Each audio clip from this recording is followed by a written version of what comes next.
It's time now for Countywide, a special presentation of Yavapai Broadcasting News. You'll hear about the hot topics in Yavapai County that affect all our lives. And now here's today's Countywide.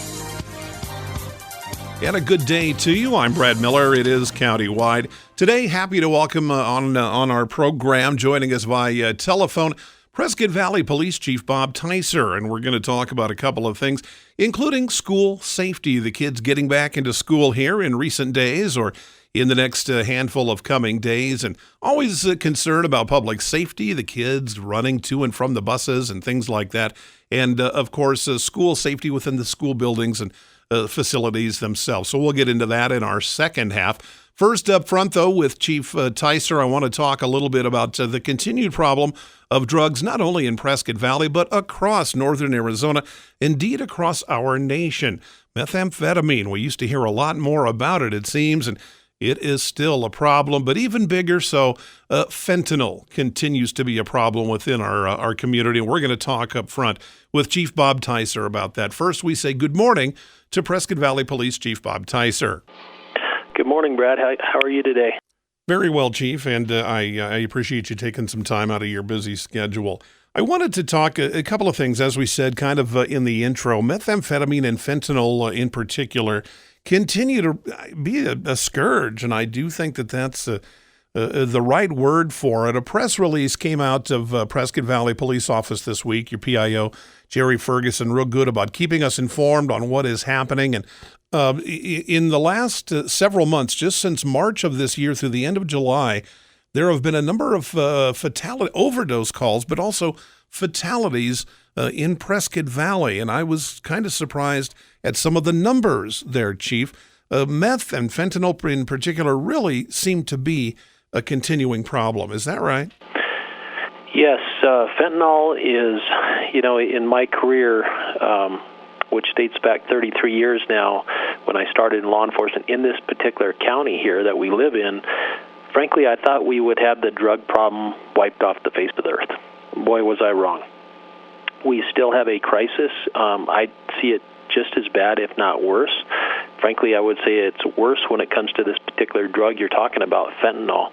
That drug was not a drug that we saw on the streets just only a few years back. Now it has become an absolute crisis in our communities. It's such a dangerous, deadly drug that we're seeing overdoses, people dying from that drug. And frankly, it is manufactured outside this country, and you just never know what amount of that fentanyl is in a particular pill. So when people are using this drug, they're gambling with their life immediately and overdosing on it. And we're seeing that here in our community. We're seeing it throughout the nation. But the amount of fentanyl that's coming across the border and coming into Arizona and traversing across the nation is alarming, and it's just staggering. And it's very sad. This drug is affecting not just one group of people, but across many age groups.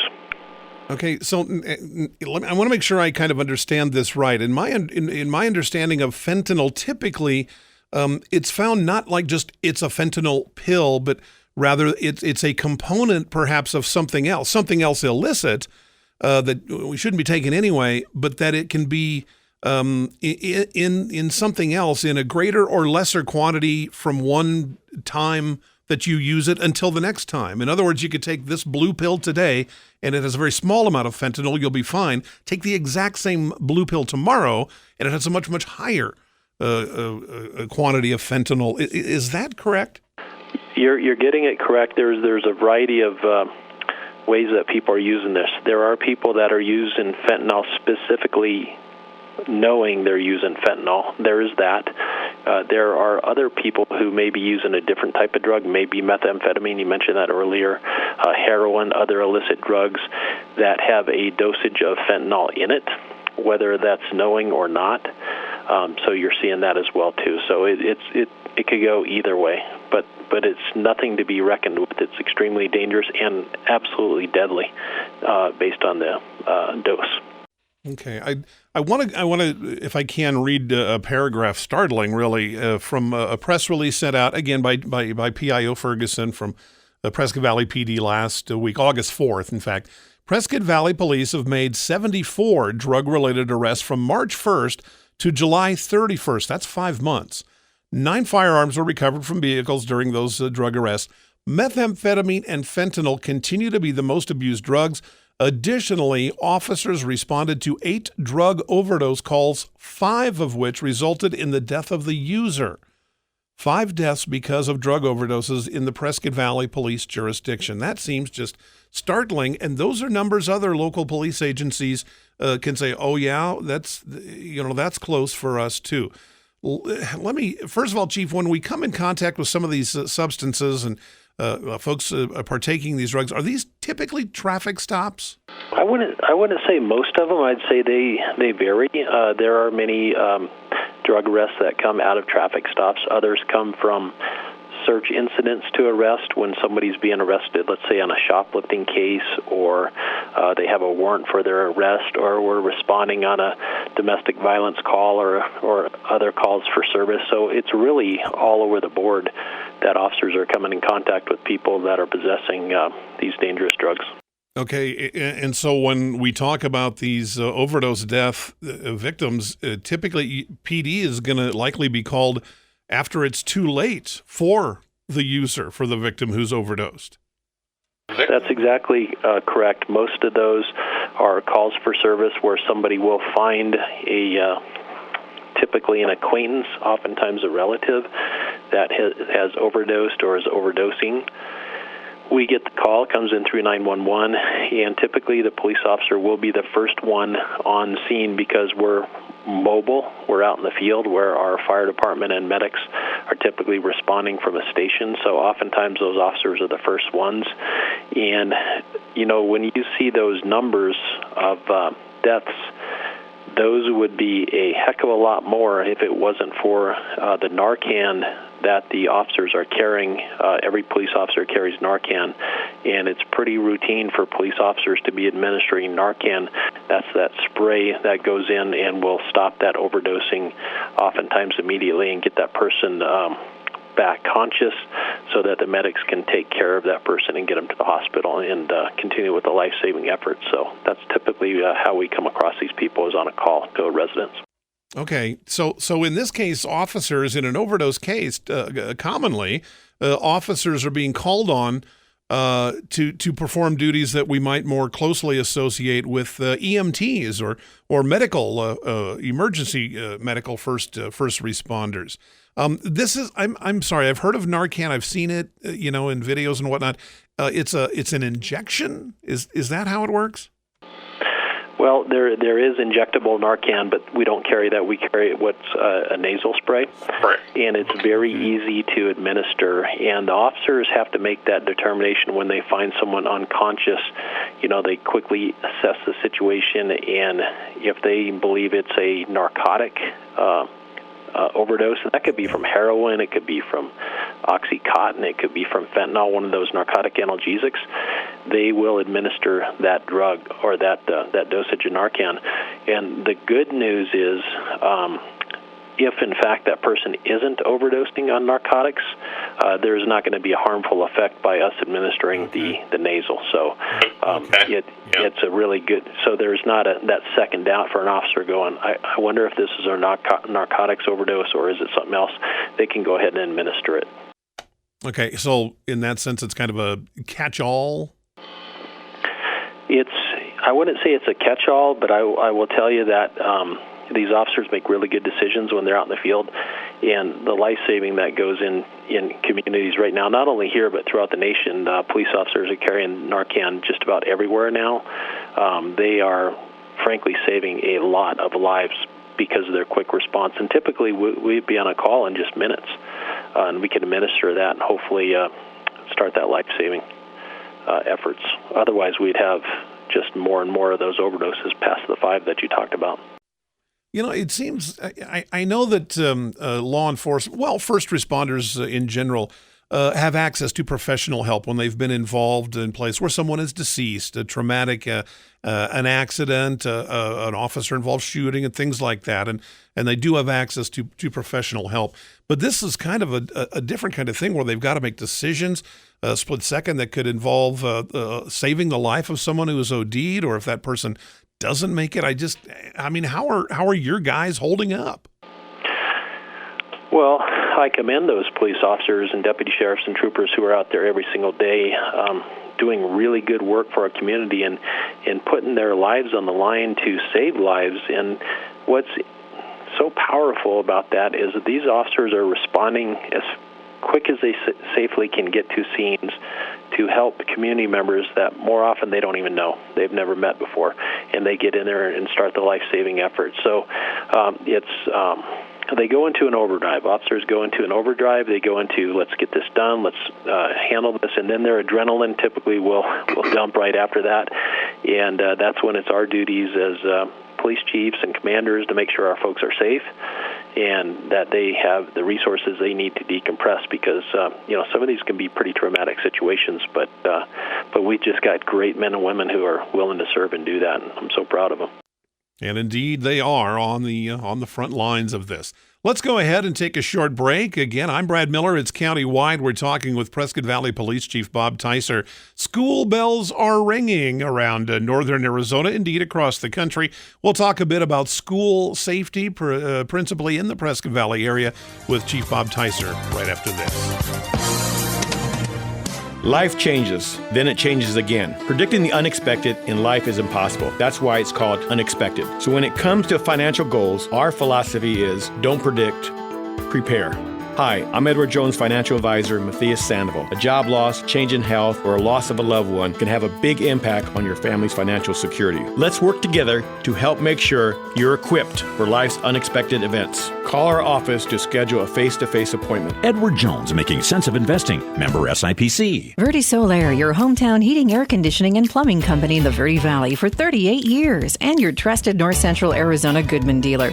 Goodman is a name you can trust, designed, engineered, and built in the USA. Verde Solaire offers free in-home estimates on systems that are quiet and affordable. Verde Solaire is locally owned since 1983 and available for all your heating, air conditioning, and plumbing needs. Call 928-567-5315. Visit them online at verdesolaire.com. Better, cleaner, faster. Taxes. It's that time again. This is Lewis with Rice Accounting Jackson Hewitt Tax Service. We don't sell cars, we don't do hair or wait tables. We do taxes. At Jackson Hewitt Tax Service, we talk taxes and we prepare taxes. Open year-round for tax filings. Jackson Hewitt Tax Service, located throughout northern Arizona. For over 20 years, our local preparers have helped neighbors pay their fair share and no more. Jackson Hewitt Tax Service in the Tri-Cities at 772-7872. That's 772-7872.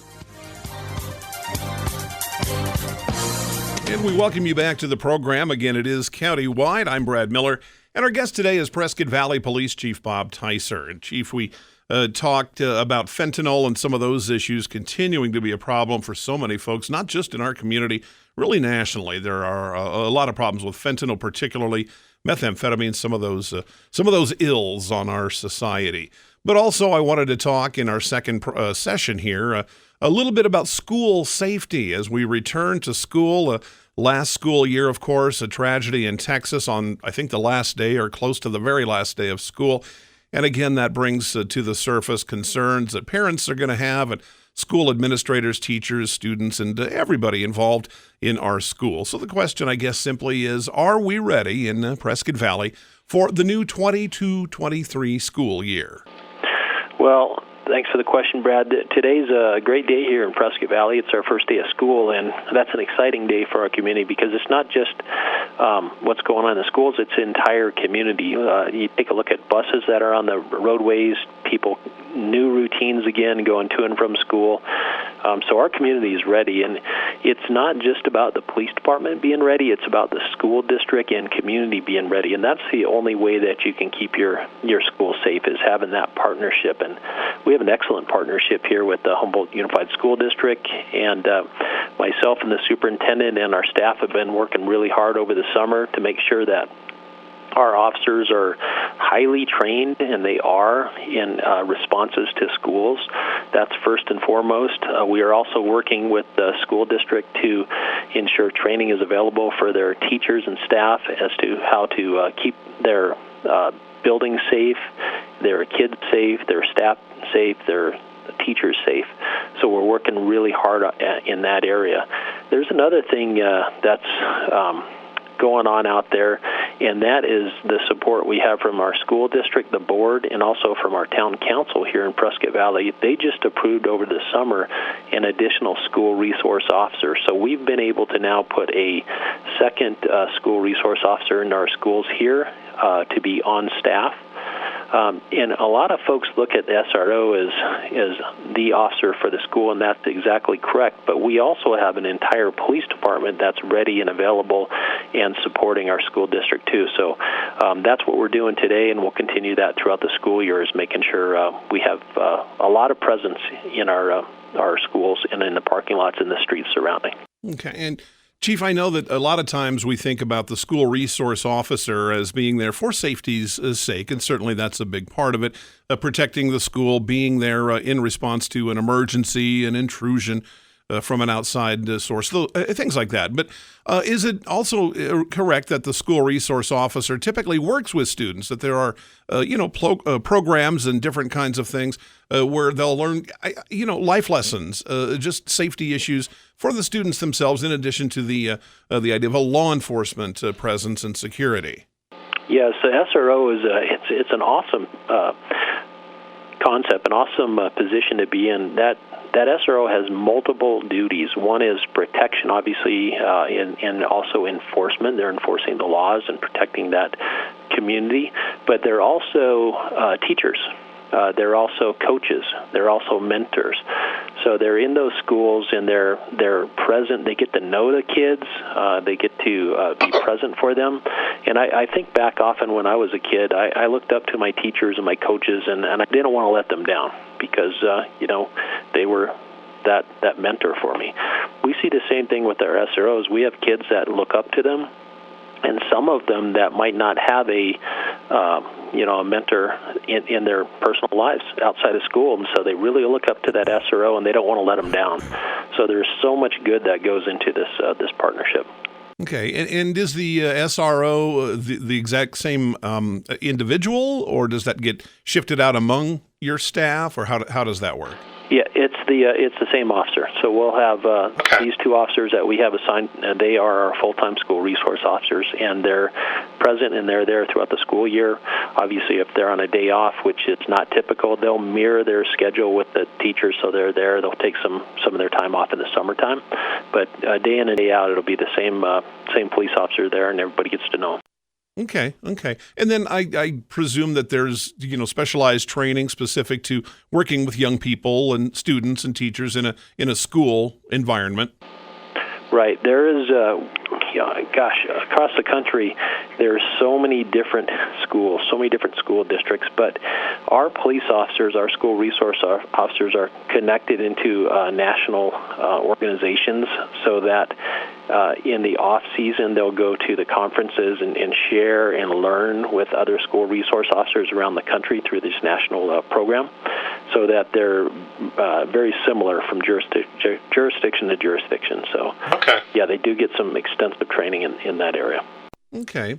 And then how does it work when we talk about school safety, certainly officers and a police presence, but does PD get involved with the school when we start to talk about like the bricks and mortar portion of this, fencing, say, locked doors within the school building, those kinds of things? Do you have any say over that, or advisement, or how does that work between yourselves, the department, and the school district? Yes, that goes back to the relationship we have with HUSD. They're obviously responsible for the security of those buildings, how they're locked, entrances, exits, parking lots, etc. but they ask for our area of expertise in building security and sites. And we have some officers here that are very tactically sound, and we've done vulnerability assessments at all of our schools and given that information to the school district to help them with their decision making when it comes to cameras, locking of buildings, entry, exits. So it's really in partnership with them to make sure those buildings are safe. But we provide a lot of help in that area to them. Okay. And then particularly, I think, for the younger students, the littler ones, does the SRO get into like stranger danger, kids who walk to school or have to walk to and from the bus stop? Do they kind of get involved with that? Yes, that goes right into the teaching of the classes. So our SROs do get in the classrooms, especially when you're talking to the youngsters. They'll get in there and help them with education when it comes to, as you said, stranger danger or drug awareness. We were talking about fentanyl earlier. We're spending a lot of information or a lot of time out there providing that information how to identify and stay away from some of these dangerous substances and how to keep safe. So we're there for that reason. All right, Chief Bob Ticer, Prescott Valley Police Department. You're listening to Countywide. I'm Brad Miller. We'll take a short break. We'll come back and wrap it up with Chief right after this. Your neighborhood Jackson Hewitt Tax Service for over 25 years and continues to serve the communities in northern Arizona. Jackson Hewitt is here to help you file your personal taxes. As laws and situations change, your local Jackson Hewitt Tax Service professional stays updated to serve you. Drop off or make an in-person appointment. In Flagstaff, call 213-8626. That's 213-8626. That's 213-8626. The award-winning experts at Verde Solar Services offer the trusted Carrier products that help you customize a solution to fit your budget. Verde Solar is a family-owned business serving the Verde Valley for 38 years with the Carrier products you can rely on. Carrier AC systems are trusted to bring energy-efficient, quiet, consistent comfort. Call 928-567-5315 for a free assessment of your AC and air quality needs. Verde Solar Services, online at verdesolar.com, a factory-authorized Carrier dealer. Don't let concerns about today's events derail your long-term financial strategy. Hi, I'm Edward Jones Financial Advisor, Matthias Sandoval, and I'm here to help. We can work together to understand the impact of these events and make sure your goals are top of mind.